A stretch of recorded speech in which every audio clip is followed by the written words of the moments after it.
सुप्रभात साथियों, मैं दिनेश सिंह कविया, पीजीटी हिंदी, केंद्रीय विद्यालय पोंडा, एक बार फिर से एक नया पाठ लेकर आपके साथ हूँ। प्यारे मित्रों, आज हम कक्षा 9वीं की हिंदी पाठ्य पुस्तक क्षितिज भाग 1 में कश्मीरी भाषा की प्रसिद्ध संत कवयित्री लल देद द्वारा रचित वाक्य का अध्ययन करेंगे। मित्रों, वाक्य के बारे में पढ़ने से पहले हम इस वाक्य की रचनाकार कवयित्री लल देद के बारे में कुछ बातचीत करेंगे। तो सबसे पहले मैं आपको बताना चाहूँगा कि हिंदी साहित्य जगत में भक्ति है वो एक प्रधान विषय के रूप में रहा है। समय समय पर अनेक कवियों ने और रचनाकारों ने भक्ति को अपनी रचनाओं का मूल विषय बनाया और ऐसे ही रचनाकारों में से एक रचनाकार एक हमारी आज की जो कवयित्री हैं लल देद हैं, उनके बारे में हम सबसे पहले कुछ बातचीत करेंगे। तो मित्रों, कश्मीरी भाषा की लोकप्रिय संत कवयित्री लल देद का जन्म सन 1320 में 1320 कबीर के जन्म तिथि को याद करिए, 1398 के लगभग कश्मीर स्थित पाम्पोर के सिमपुरा गांव में हुआ।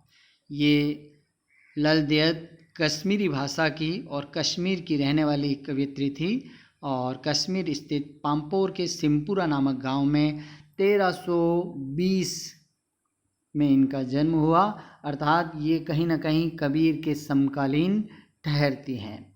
उनके जीवन के बारे में प्रामाणिक जानकारी नहीं मिलती है।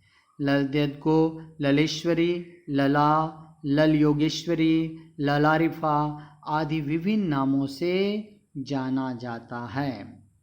उनका देहांत 1391 में, मतलब कबीर के जन्म से पहले ही इनका देहांत हो गया। देहांत का अर्थ होता है देह का अंत होना, अर्थात मृत्यु को प्राप्त होना। लल देद की काव्य शैली को वाक्य कहा जाता है। जो कवयित्री लल देद के लिखने की जो तरीका था, जो लिखने की जो काव्य शैली थी, उसी को वाक्य कहा जाता है। जिस तरह हिंदी में कबीर के दोहे है ना, जब को दोहों की बात करेंगे तो कबीर के दोहे, रहीम के दोहे बहुत लोकप्रिय हुए हैं। ठीक उसी तरह से मीरा के पद, तुलसी की चौपाई, रसखान के सवैये, है ना, जब भी सवैये की बात आएगी तो हमें रसखान के, जैसा कि सवैये हमने पढ़े हैं, हमारी कक्षा 9वीं में भी हैं रसखान के सवैये, तो बहुत लोकप्रिय रहे हैं। उसी तरह से वाक्य हैं वो लल देद की वाक्य को भी काफ़ी लोकप्रियता प्राप्त हुई है।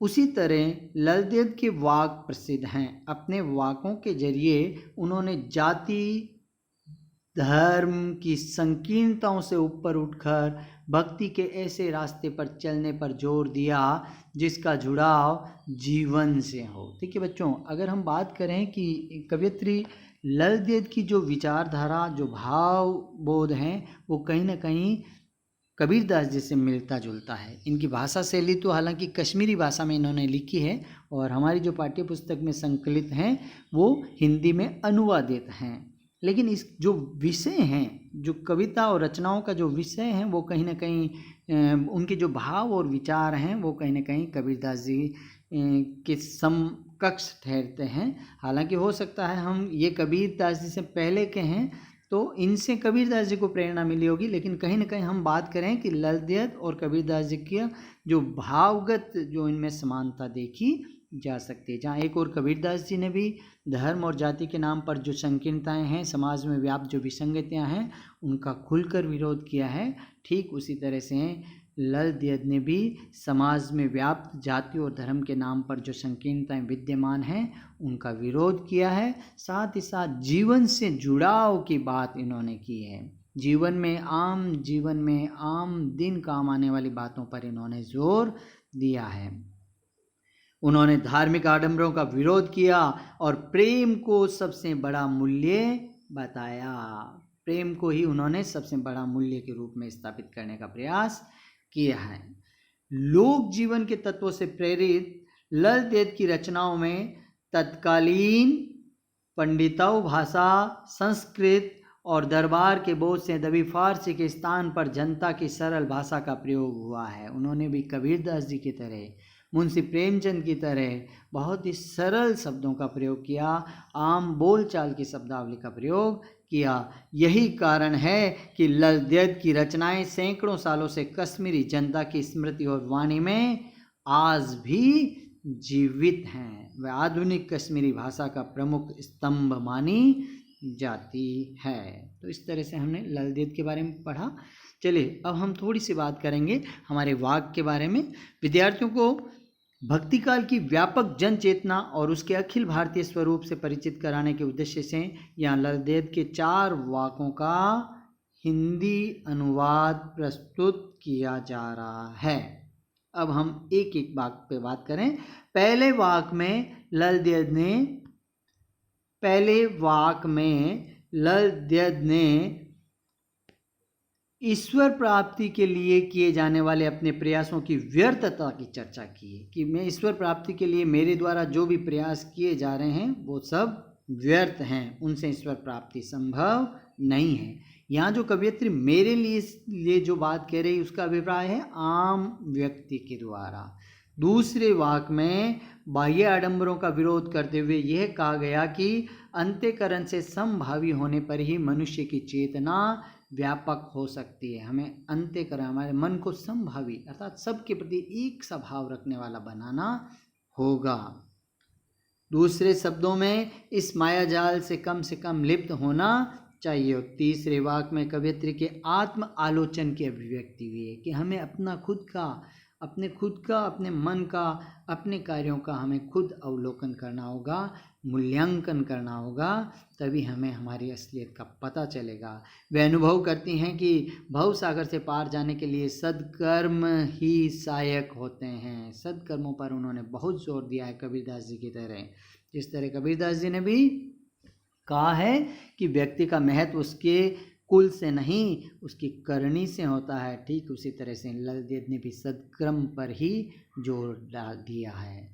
भेदभाव का विरोध और ईश्वर की सर्वव्यापकता का बोध चौथे वाक में देखा जा सकता है। ईश्वर की सर्वव्यापकता अर्थात ईश्वर क्या है? सर्वव्यापक हैं। कबीरदास जी भी कहते हैं मोको कहाँ ढूंढे बंदे, मैं तो तेरे पास रे।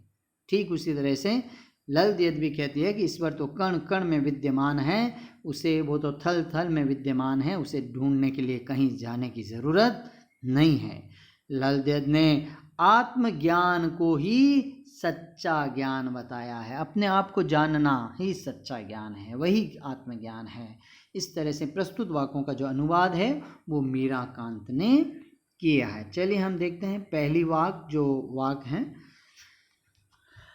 चलिए सबसे पहले हम वाक का वाचन करेंगे, आदर्श वाचन करेंगे। आप लोग ध्यान से सुनेंगे कि रस्सी कच्चे धागे की खींच रही मैं नाव, जाने कब सुन मेरी पुकार, करे देव भव सागर पार। पानी टपके कच्चे सकोरे, व्यर्थ प्रयास हो रहे मेरे, जी में उठती रह रहे हूक, घर जाने की चाह है घेरे। देखिए बच्चों, इस वाक के माध्यम से कवयित्री लल देद ने 2 बातों पर एक साथ प्रकाश डालने का प्रयास किया है। बहुत ही सुंदर रूपक है। यहाँ पर रूपक के माध्यम से कवयित्री ने अपनी बात कही है। सबसे पहले हम थोड़े से इसके कठिन शब्दार्थ पे ध्यान दें। कच्चे धागे के मतलब बहुत ही कच्चा धागा है, कमज़ोर धागा है, और खींच रही नाव। तो यहाँ पे मैं बताऊँगा आपको रूपक के बारे में, किस तरह से कवयित्री ने नाव है वो शरीर के लिए नाव का प्रयोग किया है ना। कच्चे धागा है वो श्वासों के लिए कच्चे धागे का प्रयोग किया है। और भवसागर है वो संसार जीवन को, इस संसार को भवसागर सागर के रूप में चित्रित किया है।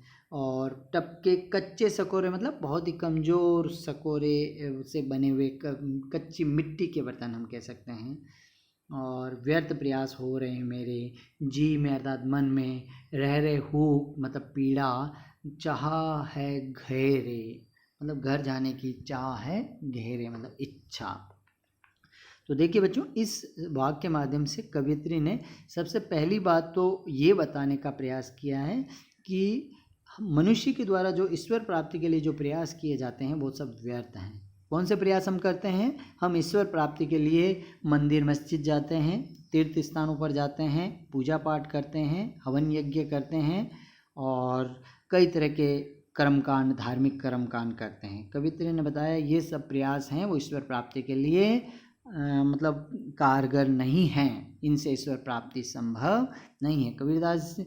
कवित्री ईश्वर से प्रार्थना करती है कि हे ईश्वर, ये जो मेरा शरीर है, शरीर रूपी नाव है, वो इस संसार रूपी सागर में बीच भंवर में उलझी हुई है, नाव मेरी फंसी हुई है और श्वास रूपी कच्चा धागा है, उससे मैं इस नाव को खींचने की, संसार से पार करने का प्रयास कर रही हूँ। पता नहीं कब ये श्वास रूपी जो धागा है, कच्चा धागा है, वो टूट जाए और मेरी नाव इस भव सागर में डूब जाए।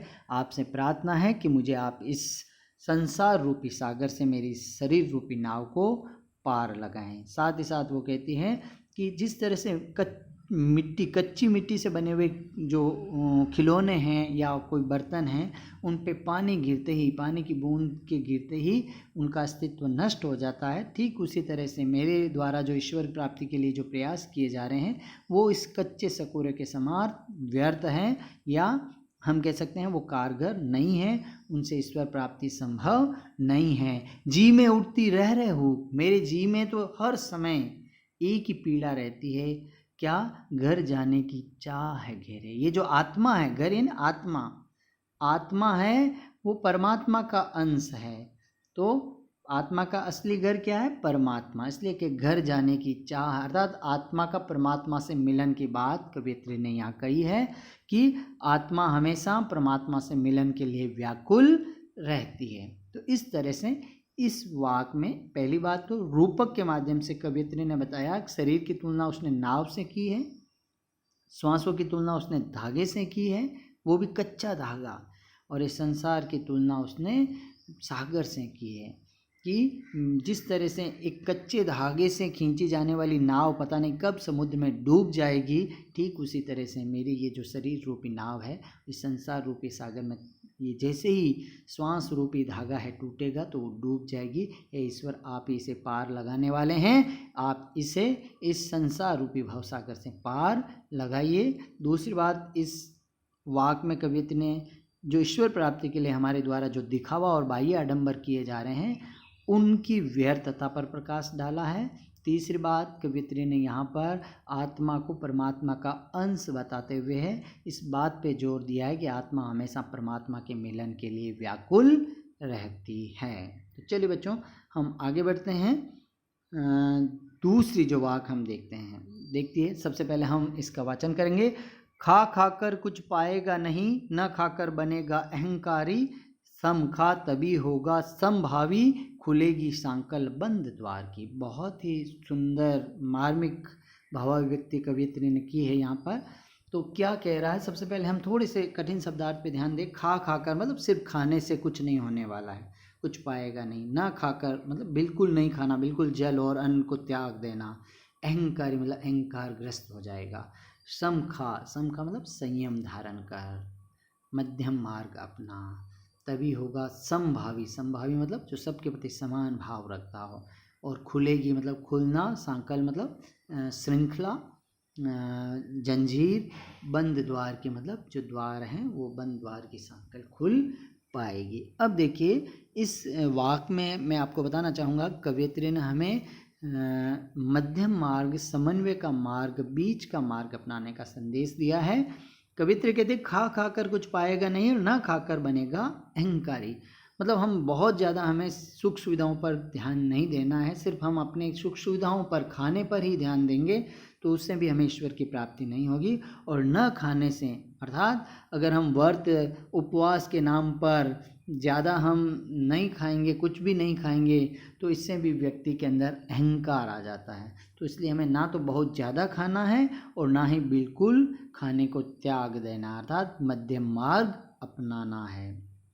फिर कहती है सम खा तभी होगा समभावी। कवित्री ने समभावी होने का संदेश दिया यहाँ पर कि हमें समभावी बनने की ज़रूरत है। और जब हम समभावी कब होंगे, जब सबके प्रति समान भाव रखेंगे तभी हम समभावी होंगे। वो कब हो पाएंगे? जब हम समखा अर्थात संयम धारण करेंगे। अगर हमने जीवन में संयम धारण कर लिया तो हम संभावी बन पाएंगे। फिर कवियत्री ने बहुत सुंदर बात कही है कि हमारे जो बंद द्वार हैं, दिल के जो बंद द्वार हैं, उनकी सांकल कब खुलेगी? जब हम संभावी होंगे, अर्थात हमारी चेतना, जब हम संभावी होंगे, संयम धारण करेंगे, तभी हमारी चेतना व्यापक होगी। तो इस तरह से कवियत्री ने इस वाक में, जहाँ एक ओर तो हमें ना तो बहुत ज़्यादा सुख सुविधाओं का भोग करने की बात कही है और ना ही सुख सुविधा और सांसारिकता से बिल्कुल ही विमुख हो जाने की बात कही है। ना तो हमें संसार को बहुत ज़्यादा भोगना है और ना ही संसार से बिल्कुल ही विरक्त हो जाना है, अलग हो जाना, बल्कि हमें मध्यम मार्ग अपनाना है। दूसरी बात, संयम धारण करना है, सबके प्रति समभावी बनना है, और जब हम समभावी बनेंगे तभी हमारी चेतना व्यापक होगी और हमारी चेतना का बहुत विस्तार होगा। चलिए अगली वाक, आई सीधी राह से गई न सीधी राह, सुषमु सेतु पर खड़ी थी बीत गया दिन आ। कि आई सीधी राह से गई न सीधी राह, सुषमु सेतु पर खड़ी थी बीत गया दिन आ। जेब टटोली कोड़ी ना पाई, मांझी को दूं क्या उतराई। क्या कहा? जेब टटोली कोड़ी न पाई, मांझी को दूं क्या उतराई। कि आई सीधी राह से गई न सीधी राह, सुषमु सेतु पर खड़ी थी बीत गया दिन आ।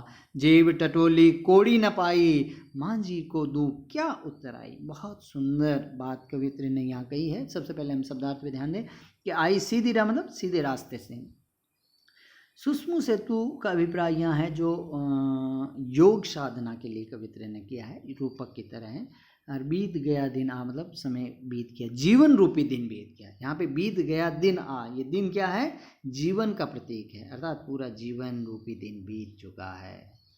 जेब टटोली मतलब जेब को जब मैंने अपनी जेब के अंदर झांक कर देखा, उसमें देखा कितने पैसे हैं, कोड़ी न पाई, एक भी कोड़ी मतलब एक बहुत ही पहले प्राचीन समय में चलने वाली मुद्रा थी, बहुत ही साधारण सामान्य मुद्रा होती थी, बहुत ही जिसका मूल्य कम होता था, तो वो भी मेरी जेब में नहीं थी। मांझी, मांझी मतलब जो नाव चलाने वाला था। मांझी को दूं क्या उतराई मतलब उसका किराया, उसके का मेहनताना, उसने मुझे यहाँ पहुँचाया, उसके बदले में जो मेहनताना के रूप में जो पैसे दिए जा रहे हैं वो। तो देखिए बहुत ही कवियत्री ने बहुत ही अच्छी तरह से बताने का प्रयास किया है। इसमें कवियत्री ने बताया कि आदमी व्यक्ति का जब जन्म होता है तो आई सीधी राह से, वो इस दुनिया में सीधी राह सच्चाई की राह पर चलकर आता है, लेकिन गई न सीधी राह, लेकिन आगे चलकर वो उस सच्चाई के रास्ते से भटक जाता है। ठीक मेरे साथ भी ऐसा हुआ है कि मैं जब इस दुनिया में आई तो सीधी राह से आई, लेकिन आगे चलकर मैं रास्ते से भटक गई। सुषमु सेतु पर खड़ी थी बीत गया दिन आ, अर्थात मैंने इस जीवन रूपी दिन को का पूरा समय है वो योग साधना में ही खर्च कर दिया। अपना पूरा जीवन मैंने योग साधना, बाह्य कर्म कांडों में, धार्मिक क्रियाकलापों में ही व्यतीत कर दिया। और जीवन के अंतिम समय में जब ईश्वर आया और उसने मुझे कहा कि तुझे इस संसार से, भवसागर से पार करना है तो मेरा मेहनताना, तो जेब टटोली, उस समय जब मैंने अपनी जेब टटोली अर्थात मैंने अपने जीवन का आत्म अवलोकन किया कि मैंने जीवन भर क्या कमाई की है, क्या मेहनत की है, कौन सी पूंजी कमाई है मैंने, कोड़ी न पाई, तब मुझे पता चला कि मैंने पैसा तो बहुत कमाया, धन दौलत बहुत कमाई, लेकिन सदकर्म रूपी कोड़ी मेरे पास एक भी नहीं है। अर्थात सदकर्म रूपी पूंजी का पूरी तरह से अभाव है। कुल मिला के कवियत्रियाँ ये संदेश देना चाहती है कि अगर ईश्वर प्राप्ति हमें करनी है तो हमें सदकर्म रूपी पूंजी को संचित करना होगा, जीवन में अच्छे कर्म करने होंगे, सदकर्म करने होंगे। योग साधना और बाह्य आडंबर करने से ईश्वर की प्राप्ति नहीं होती है। चलिए बच्चों आगे हम बढ़ें। थल थल में बसता है शिव ही, भेद न कर क्या हिंदू मुसलमान, ज्ञानी है तो स्वयं को जान, वही है साहिब से पहचान।